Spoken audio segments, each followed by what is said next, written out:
Hello বন্ধুরা, good morning, শুভ সকাল। সবাই কেমন আছো? ভালো আছো সবাই? আশা করি সবাই ভালো আছো।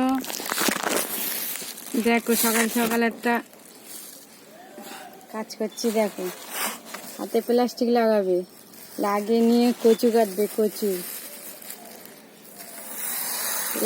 হাতে প্লাস্টিক লাগিয়ে কচু কাটলে হাত চিরচির করবে না, হাতে কোনো দাগ হবে না।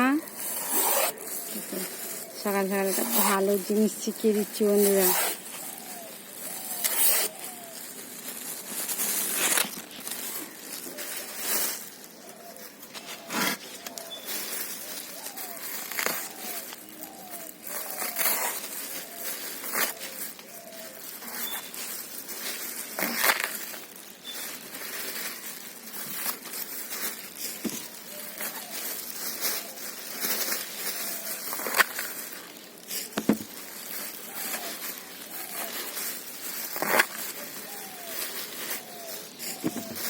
কেমন হলো? এরকম করে করবে, করলে হাত চিরচির করবে না, দাগও লাগবে না।